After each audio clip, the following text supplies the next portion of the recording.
మొదటి అంశాన్ని మనం చూసాం ఆ సినిమా. ఈ రెండవ సినిమా తీసి కూడా సమాజంలో వైషమ్యాలు సృష్టించి ఈ దేశాన్ని విభజన రాజకీయాల వైపు తీసుకెళ్లాలని కుట్రపూరితంగా చేస్తున్నటువంటి బీజేపీ, దాని అనుబంధ సంఘాలు ఆర్ఎస్ఎస్ కానివ్వండి, సంఘ్ పరివార్, సో వీటికి వ్యతిరేకంగా వాస్తవిక విషయాల్ని ప్రజలకు, విద్యార్థులకు, యువతకు ఖచ్చితంగా ఒక ప్రజాస్వామిక శక్తులుగా, ప్రజాతంత్ర వాదులుగా ఈ దేశాన్ని పరీక్షించేటువంటి యువ సైనికులుగా మనందరి బాధ్యత అని తెలియజేస్తూ రౌండ్ టేబుల్ సమావేశాన్ని నిర్వహిస్తున్నటువంటి డివైఎఫ్ఐ, అదేవిధంగా ఎస్ఎఫ్ఐ తెలంగాణ రాష్ట్ర కమిటీలకు అఖిల భారత యువజన సమాఖ్య తెలంగాణ రాష్ట్ర సమితి పక్షాన విప్లవందనాలు. అదేవిధంగా ఈ రౌండ్ టేబుల్ చర్చాగోష్ఠి కార్యక్రమంలో పాల్గొంటున్నటువంటి వివిధ యువజన విద్యార్థి సంఘాల బాధ్యులందరికీ కూడా మరొకసారి విప్లవాలు తెలియజేస్తూ, వాస్తవికంగా ఏ దేశ చరిత్ర చూసినా గానీ యుద్ధాలు, రాజులు, మతాల కథ కాదు. వాస్తవంగా రైతుల చెమట, శ్రమజీవుల శ్రమ, అదేవిధంగా ఈ ఏదైతే విప్లవ పందాలు ఉన్నటువంటి విద్యార్థి యువజన సమస్యలు, వీటి కూడికనే ఆ దేశం యొక్క ప్రత్యేకమైనటువంటి చరిత్ర. కానీ వాస్తవిక విషయాలను ఈ దేశంలో ఉన్నటువంటి నరేంద్ర మోడీ ప్రభుత్వం, బీజేపీ ప్రభుత్వం వాస్తవిక విషయాలను అంటే చరిత్రను పూర్తిగా అధ్యయనం చేయకుండా చరిత్రను వక్రీకరించి 10 సార్లు అదే చూపిస్తూ వాస్తవిక చరిత్ర ఇదే భవిష్యత్ తరాలకు వాస్తవంగా నిజమైనటువంటి విషయాన్ని వ్యక్తపరుస్తున్న విధానాన్ని మనం ఖచ్చితంగా దాన్ని ఖండించాలి. ఎందుకంటే ఖచ్చితంగా ఒక ప్రజాస్వామిక శక్తులుగా మనం చరిత్రను అధ్యయనం చేయాల్సిన అవసరం ఉంది.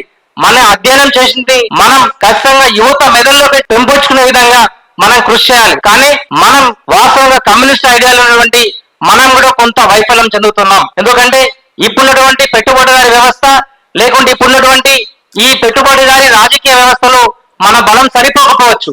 కానీ వాస్తవిక విషయాల్ని ఈ ప్రజాబాహుళ్యంలోకి తీసుకెళ్లడానికి మనకన్నా మంచి వ్యక్తులు, మనకన్నా ప్రజాస్వామిక వ్యక్తులు ఎవరు లేదు, ఏ రాజకీయ పార్టీ కూడా లేదు.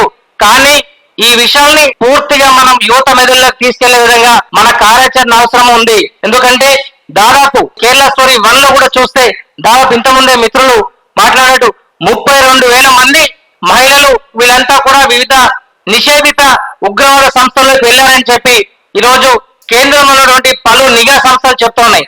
కానీ ఎక్కడ కూడా వాటికి వాస్తవిక ఆధారాలు లేవు. ఇప్పటివరకు కేరళ పోలీసులు నమోదు చేసిన కేసులు కూడా దాదాపు 10ల సంఖ్యలో మాత్రమే. కానీ 32,000 అని చెప్పి ఒక నగ్న అబద్ధపు సత్యాన్ని ప్రచారం చేస్తున్నారనంటే దాన్ని ఏ రకంగా మనం తిప్పికొట్టాలన్న అంశం మీద మనం పూర్తిగా నిర్ణయాత్మకంగా, నిర్మాణాత్మకంగా మనం విషయ పరిజ్ఞానాన్ని ఇంకా మనం అలవర్చుకోవాల్సిన అవసరం ఉంది. కాబట్టి ఈ రోజు ఏదైతే ఇంటెలిజెన్స్ వ్యవస్థలు చెప్తున్నాయో, లేకుంటే కేంద్ర నిఘా విభాగాలు చెప్తున్నాయో అవన్నీ కూడా వాస్తవాలే. పూర్తిగా కేంద్ర ప్రభుత్వ ఆధీనంలోనే ఈ రోజు పూర్తిగా అవి మాట్లాడుతున్నారు.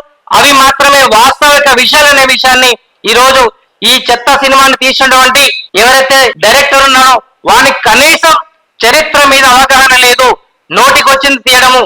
ఆఖరికి సుప్రీంకోర్టు కూడా మొటికాయలు వేసి చెప్తే కేవలం లాస్ట్ చివరిలో సినిమాలో తెర వెనుక అన్నట్టు కింద ట్యాగ్లైన్ ఇది వాస్తవిక కల్పిత ఆధారంగా తీసినటువంటి సినిమా మాత్రమే. అంటే 2 గంటల 30 నిమిషాల విడిది సినిమాని నువ్వు వాస్తవికంగా చూపిస్తూ లాస్ట్ చివరిగా ఇది కేవలం కల్పిత కాదా అనంటే ఇక్కడ నిజంగా మన మెదళ్లను ఏ రకంగా వీళ్ళు పూర్తిగా అవహేళన చేసే విధంగా చేస్తున్నది మనం గమనించాల్సిన అవసరం ఉంది.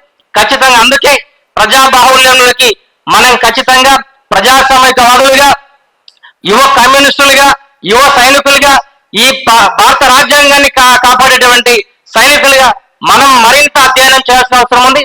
ఆ విషయాల్ని మన యువత విద్యార్థుల మెదడులోకి తీసుకెళ్ళాలి. తద్వారా ఈ చెత్త సినిమాలన్నీ కూడా సమాజానికి మేల్కొల్పేవి కాదు, ఇది సమాజంలో వైషమ్యాలని లేకుంటే స్నేహపూర్వక వాతావరణాన్ని దెబ్బతీసేవనేది మనం చెప్పగలిగితే ఖచ్చితంగా చాలా వరకు బాగుంటుంది. అందుకు అనుగుణంగా మనం వీలైతే వాస్తవంగా గతంలో భగత్ సింగ్ ని కూడా ఈ కాషాయ శక్తులంతా కూడా ఓన్ చేసుకోవాలని చెప్పి ప్రయత్నం చేసింది.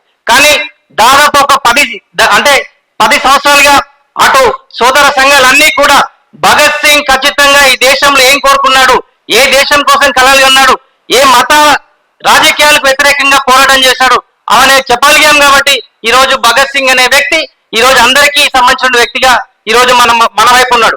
కానీ ఇప్పుడు ఛత్రపతి శివాజీని కూడా మనం ఖచ్చితంగా తీసుకోవాల్సిన అవసరం ఉంది.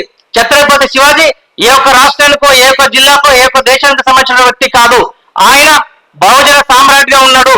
ఆయన ఏదైతే కళలకు ఉన్నాడో వాటికి సంబంధించిన వాస్తవిక చరిత్రను కూడా మనం తీసుకుపోవాలి. కానీ ఈరోజు చూస్తే ఆర్ఎస్ఎస్ సంబంధించినటువంటి బయోగ్రఫీలో బుక్ ఆఫ్ థాట్స్ లో కూడా చాలా ఒక చరిత్ర అంటే ఈరోజు కేరళ స్టోరీ ఒక గుణాత్మకంగా అంటే మనం ఒక సాధారణ ఉదాహరణ కింద తీసుకోవద్దు. ఈ రోజు ఇక్కడున్నటువంటి వైషమ్యాల్ని, నిరుద్యోగ అంశాన్ని, లేకపోతే ఇతర రైతుల సమస్యలని, కార్మికుల హక్కుల చట్టాలని కాలరాసి అంటే వాటిని బయటకు తెలియలేకుండా ఆపాదించడానికి కోసం మాత్రమే ఇట్లాంటి సినిమాలు తీసుకొచ్చి ప్రభావితం చేయాలని చూస్తున్నారు. వాటికి విరుద్ధంగా మనం పూర్తిగా సన్నద్ధత కావాల్సిన అవసరం ఉంది. మనం మరింత అధ్యయన కార్యక్రమాలు చేసిన అవసరం ఉంది. దాని ద్వారానే ఈ దేశంలో ఖచ్చితంగా యువత అంతా కూడా మన వైపు ఆకర్షితులు కావడానికి ఉంది. కాబట్టి దానికి అనుగుణంగా ఈ రౌండ్ టేబుల్ సమావేశం ఒక కార్యాచరణకి ముందుకు తీసుకెళ్లాలని చెప్పి దాంట్లో all India youth federation Telangana రాష్ట్ర సమితి పక్షాన ఖచ్చితంగా అన్ని విషయాల్లో ముందుంటామని తెలియజేస్తూ ఈ అవకాశం ఇచ్చినటువంటి అధ్యక్ష